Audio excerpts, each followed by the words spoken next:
Ju njohim me përmbledhjen javore të lajmeve. Kjo është Radio 7.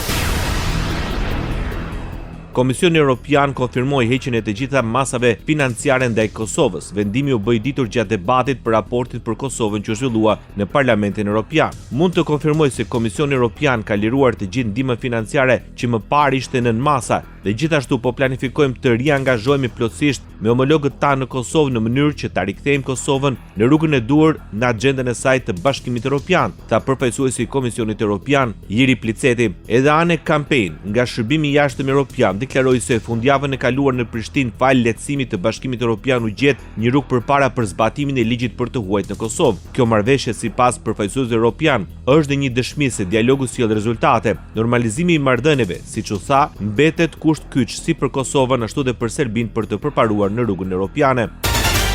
Ambasada amerikane në Prishtinë përshëndet marrëveshjen e arritur mes Kosovës dhe Bashkimit Evropian lidhur me zbatimin e ligjit për të huajt. Një zëdhënës i ambasadës tha se ndryshimet që prekin komunitetin serb duhet të bëhen duke i konsultuar dhe duke marrë miratimin e tyre. Ne përgëzojmë angazhimin e palëve për këtë çështje me qëllim arritjen një zgjidhje të pranueshme për të gjithë, thuhet në përgjigjen e ambasadës.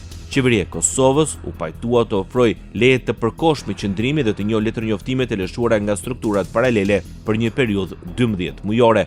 Politik. Gjykata kushtetuese në Kosovë filloi shqyrtimin e kërkesës së kryeministrit Kurti dhe grupit parlamentar të vetëvendosjes lidhur me dekretin e presidentes Vjosa Osmani për shpërndarjen e kuvendit. Lajmi u konfirmua nga sekretari i përgjithshëm i gjykatës kushtetuese Veton Dula. Pas pranimit të komenteve nga palët e interesit fundjavën e kaluar dhe plotësimit të dosjes në fillim të kësaj jave, lënda ka kaluar në fazën e shqyrtimit, tha Dula. Më herët, gjykata kushtetuese dha vendimin për pezullimin me një muaj të dekretit të presidentes Vjosa Osmani për shpërndarjen e parlamentit deri në shqyrtimin e kërkesës së qeverisë për lishmërinë e dekretit presidencial. Opozita në Kosovë akuzon kryeministrin Albin Kurti për fryrjen e administratës së qeverisë. Shefi i grupit parlamentar të Aleancës për Ardhmërinë e Kosovës, Besnik Tahiri, në një konferencë për media bëri një analizë të strukturës së kabinetit qeveritar. Sipas tij, 453 persona janë emëruar politikisht.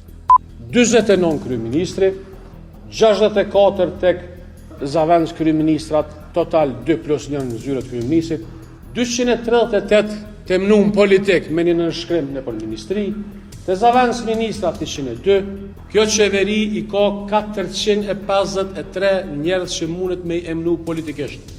Sipas kreut të deputetëve të Aleancës për Ardhmërinë e Kosovës, ministrit kanë portofol fiktiv me qëllimin e vetëm për të rritur numrin e ministrive për të pasur sa më shumë staf të emëruar politik dhe të njëjtën kohë për të akomoduar agjendën e tyre partijake.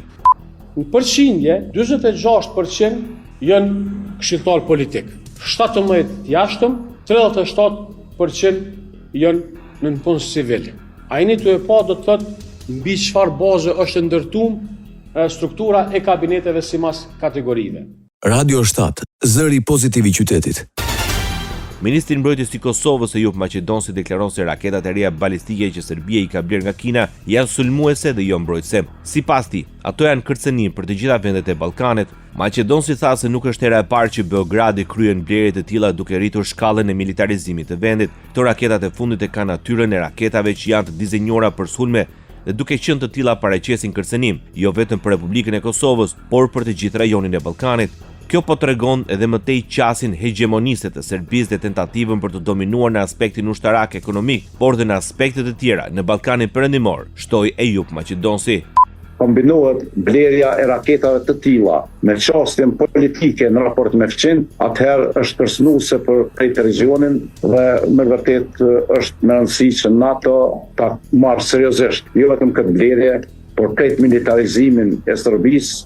Sipas tij, kjo është poshtë pretendimet e presidentit serb Aleksandar Vučić se po tenton të mbrohet nga Shqipëria, Kosova dhe Kroacia.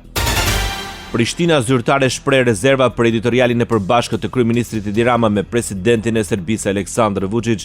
Zëvendës kryeministrja dhe ministrja e drejtësisë Donika Grvalla deklaroi se krijohet përshtypje se sa herë që Vučić gjendet nën presion nga Bashkimi Evropian, Rama del në mbështetje të tij. Unë mendoj që qytetarët e Kosovës nuk kanë për t'ia falur atë artikull kryeministrit Edi Rama. Rruga nga Tirana nëpër Beograd çon nëpër Prishtinë edhe gjeografikisht, edhe ekonomikisht, edhe në çdo aspekt. Kështu se cili kryeministër apo president shqiptar që haron këtë, ta din që afatgjat ka për të bërë gabime të mëdha që kanë për të dëmtuar kombin ton më shumë, deklaroi zëvendës kryeministri e Kosovës. Angazhimi i NATO-s ndaj Ballkanit Perëndimor ishte në thelb të takimit në selinë e NATO-s ndërmjet zëvendës sekretares përgjithshme të NATO-s Radmila Shekerinska dhe përfaqësuesit special të Bashkimit Evropian për dialogun Prishtinë-Beograd Peter Sorensen. Shekerinska theksoi partneritetin midis NATO-s dhe Bashkimit Evropian në ruajtjen e paqes dhe stabilitetit në Kosovë dhe Mexhir. Ajo tha se NATO vazhdon të bëjë atë që është e mundur ushtarakisht në terren për të mbrojtur paqen për të mirën e të gjithë njerëzve që jetojnë në Kosovë. Shekerinska nënvizoi se zgjidhja përfundimtare për stabilitet të qëndrueshëm rajonal është politike. Situata e sigurisë në rajon ishte edhe pjesë e takimit ndërmjet komandantit të KFOR-it Ozgan Ulutash me zëvendës komandantin e korpusit të dislokimit të shpejtë të NATO-s në Itali, Dominik Bidik. Në njoftimin e KFOR-it bëhet e ditur se generali Ulutash rikonfirmoi mbështetjen e KFOR-it për të ruajtur një midis të sigurt dhe të qetë për të gjithë njerëzit që jetojnë në Kosovë në çdo kohë dhe në mënyrë të paanshme. KFOR vazhdon të zbatojë mandatin e tij të bazuar në rezolutën 1244 të Këshillit të Sigurimit të Organizatës së Kombeve të Bashkuara për të kontribuar në një mjedis të sigurt dhe të qetë për të gjithë njerëzit që jetojnë në Kosovë, si dhe në lirinë e lëvizjes në çdo kohë dhe në mënyrë të paanshme. Aktualitet. Tragjedi me shqiptarët e Kosovës në Austri. 3 punonjës shqiptarë ndërruan një jetë dhe një tjetër mbeti i plagosur rënd në Vjenë. Informacionet zyrtare tregojnë se shkak për tragjedinë u bë rrëzimi i skelave. Policia e Vjenës tregon se 3 nga 4 punëtorët e vdekur në punishten e ndërtimit janë shtetas kosovar. Zyrtarisht thuhet se policia e Vjenës së bashku me inspektoriatin e punës filluan hetimet të gjitha drejtimit për të gjetur shkakun e tragjedisë pa dhënë detaje për aksidentin tragjik. Ambasada e Republikës Kosovës në Vjenë konfirmoi se viktimat janë Pajtim Berami 26 vjeç, Aslan Mysliup 49 vjeç, kurse personi i tretë sipas njoftimit është Istrev Zekaj.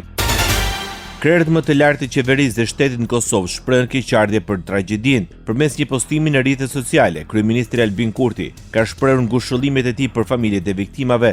Qeveria e Republikës Kosovës është në komunikim të ngushtë me ambasadën tonë në Vjenë për të ofruar të gjithë mbështetjen e nevojshme, shkruan Kurti. Ngushëllime për familjet e viktimave shprehu dhe kryetare e Kuvendit të Kosovës Albulina Axhiu. Ministri i Industrisë, Ndërmarrësisë, Tregtisë dhe Inovacionit në Kosovë vlerëson se masat për kufizimin e marzhës së fitimit në karburante po mbajnë situatën e çmimeve të naftës nën kontroll. Vizjet që po ndodhin janë reflektimi drejt për drejt të rritjes së çmimit në tregun e jashtëm. Ne si vend importues që nuk kemi rafineri, po ndikon shumë më shumë se sa vendet Fqinje, Greqia, Maqedonia e Veriut që kanë rafineri të naftës. Megjithatë prap të gjithë është duke u reflektuar rritja e çmimit e në Kosovë po e ka ndikimin e drejt për drejt. Mimoza Kusari Lila deklaroi se çmimi i tavan apo marzha mbi fitimin në çmimin e naftës është bazuar në çmimin e një dite më parë të sasive të importuara, duke sqaruar mekanizmin e përllogaritjes së çmimeve në tregun e brendshëm. Prandaj, nëse në një ditë të caktuar, siç ka qenë 2 ditë më parë, çmimi për litër të derivateve, në këtë rast të naftës, është importuar me €1.50, me shumicë ai mund të shitet më së shumti €1.52. Përderisa me pakicë shtohet edhe 12 cent mbi çmimin bazë, që do të shkojnë në €1.64. Ndoqët edicionin informativ të lajmeve në Radio 7, zëri pozitiv i qytetit.